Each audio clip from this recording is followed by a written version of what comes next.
ఈరోజు మనం ఆంధ్రప్రదేశ్ చరిత్రలో భాగంగా నెక్స్ట్ విషయం ఏంటి అని అంటే ఇంకో విషయం చెప్పుకోవాల్సింది. ఇప్పుడు దీన్ని బట్టి ఇంకో విషయం కూడా మీకు అర్థం కావాలి. ఏంది?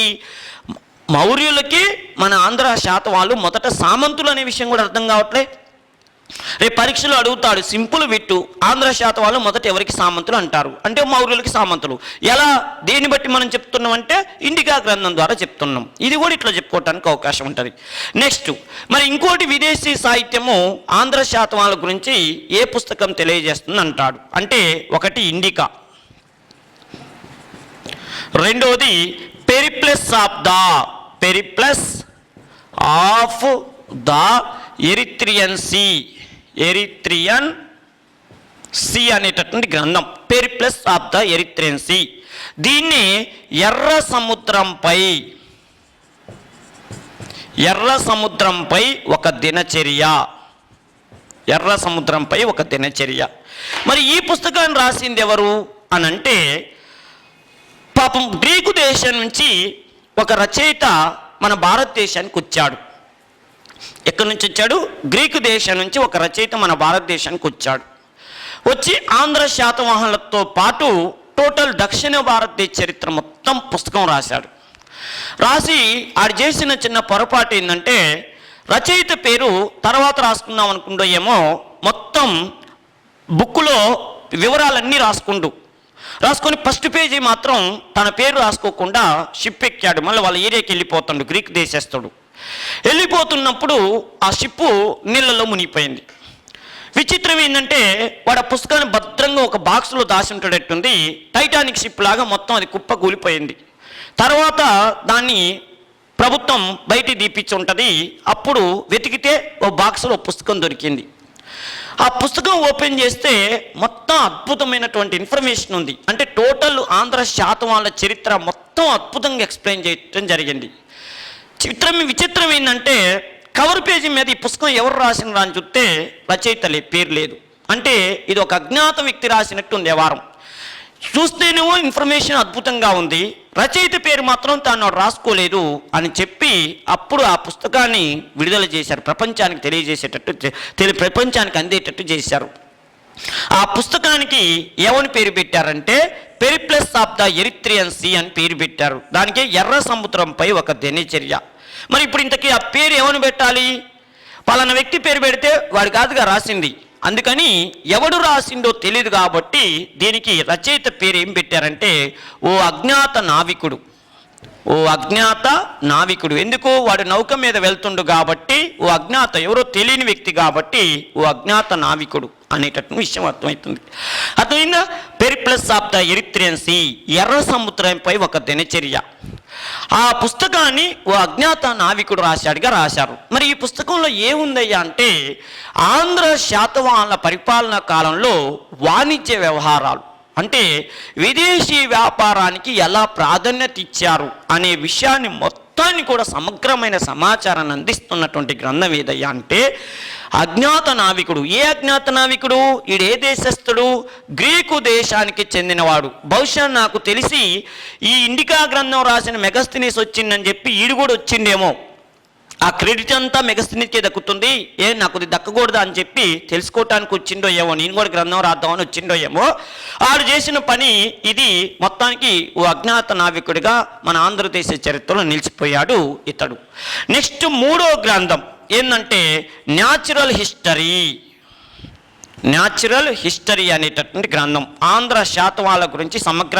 ఇప్పుడు ప్రత్యేకం చూడండి, చక్రవర్తులు వాళ్ళ పరిపాలన సిస్టమ్ అన్నిటినీ చెప్పకుండా ముందు మనం ఎందుకు చెప్పుకుంటున్నాం అంటే ఆంధ్ర శాతవాళ్ళ పాటల్లో ఎక్కువ ఇంపార్టెంట్ వీటికే ఇవ్వాలి. ఆ చక్రవర్తులు బిరుదులు ఏందనేటటువంటి విషయం ఎప్పుడో పోయినాయి. కాకపోతే చెప్పనని కాదు, తర్వాత చెప్పుకుందాము.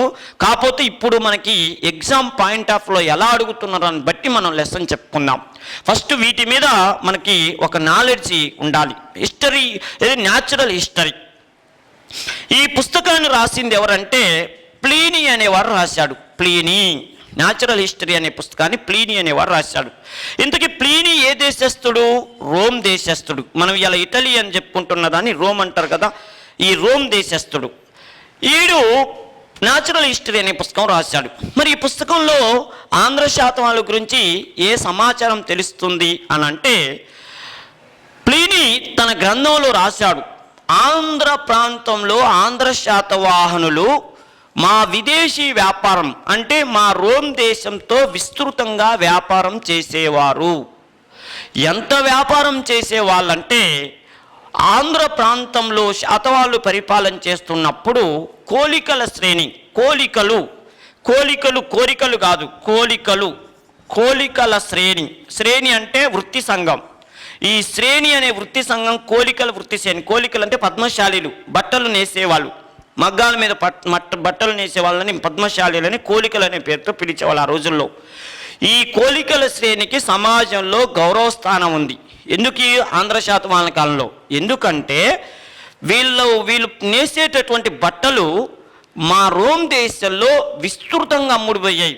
చక్రవర్తులతో పాటు యువరాణులు, చక్రవర్తులు వీళ్ళే కాదు, ఆ రాజులు రాణుల దగ్గర పనిచేస్తున్నటువంటి యువరాణుల దగ్గర పనిచేస్తున్నటువంటి చెలికత్తెలు కూడా పోటీలు పడి భారతదేశం నుంచి వచ్చేటటువంటి సన్నని అదేవిధంగా మెత్తటి నూలు వస్త్రాలు కొనటానికి ఉవ్విళ్ళూరేవాళ్ళు అని చెప్పి, అవి ఆ రోజుల్లో ప్రత్యేకంగా ఆయన పుస్తకంలో న్యాచురల్ హిస్టరీలో రాశాడు, అద్భుతంగా రాశాడు.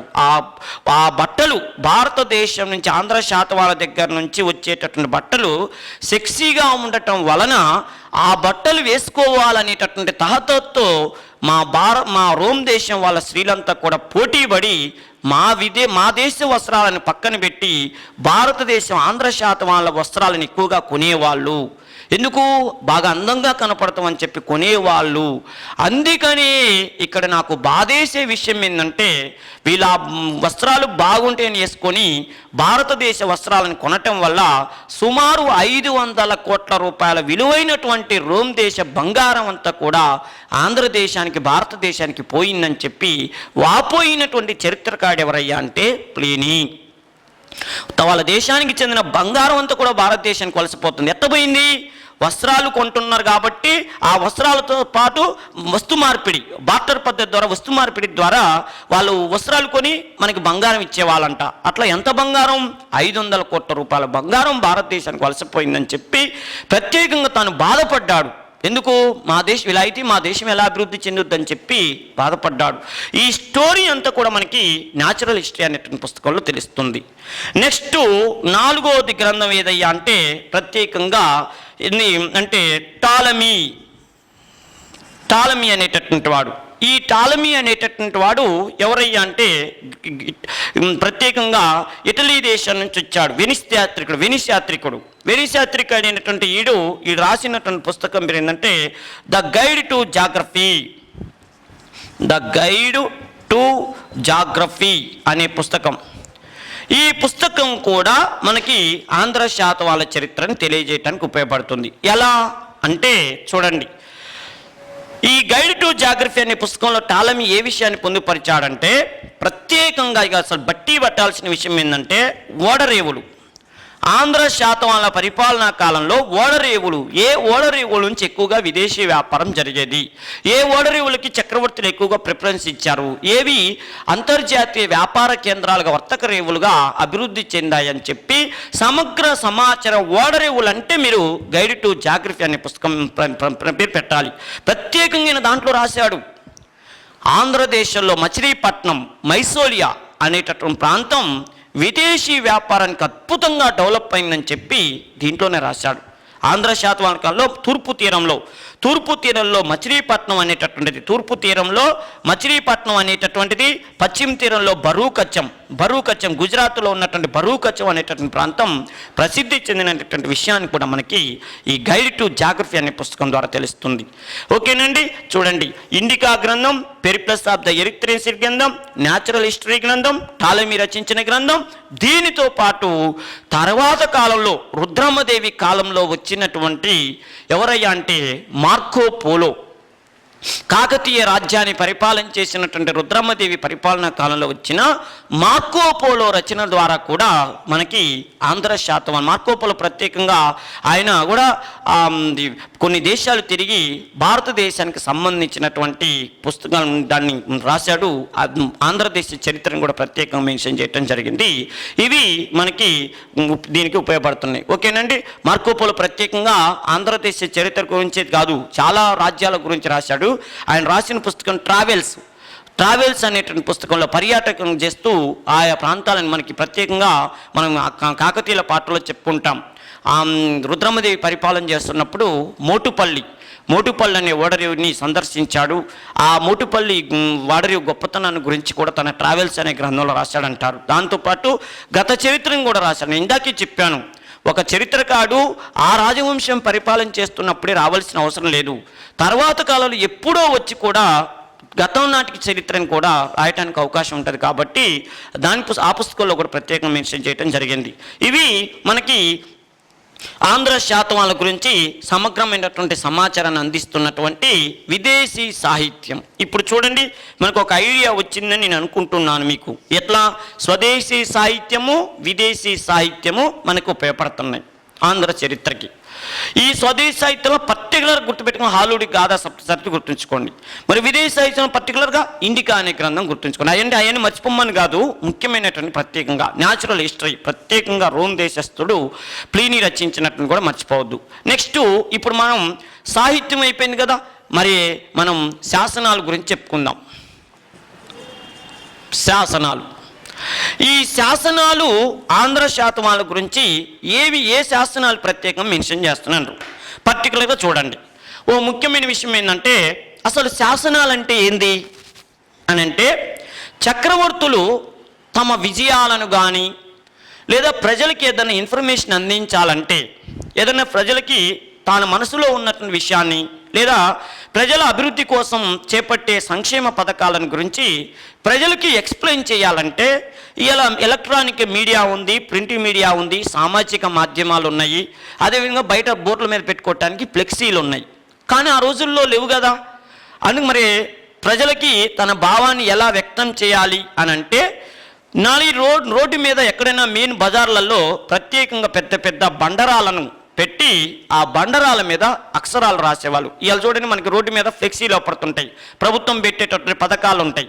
ఆ పథకాలని మనం రోడ్డు మీద చూడటం వల్ల ఈ పథకాలు ఇప్పుడు గవర్నమెంట్ ఇంట్రడ్యూస్ చేస్తుంది, దీనివల్ల ఇన్ని బెనిఫిట్స్ ఉన్నాయనేటువంటి ఐడియా రావట్లే, వారు ఉపయోగించుకునే వాళ్ళు ఉపయోగించుకోవట్లే. అట్లాగే ఆ రోజుల్లో చక్రవర్తులు తాము చేస్తున్నటువంటి పనులని ఎక్స్ప్లెయిన్ చేయడానికి, ప్రజలకు అవగాహన కల్పించడానికి బండల మీద రాసి పెట్టేవాళ్ళు.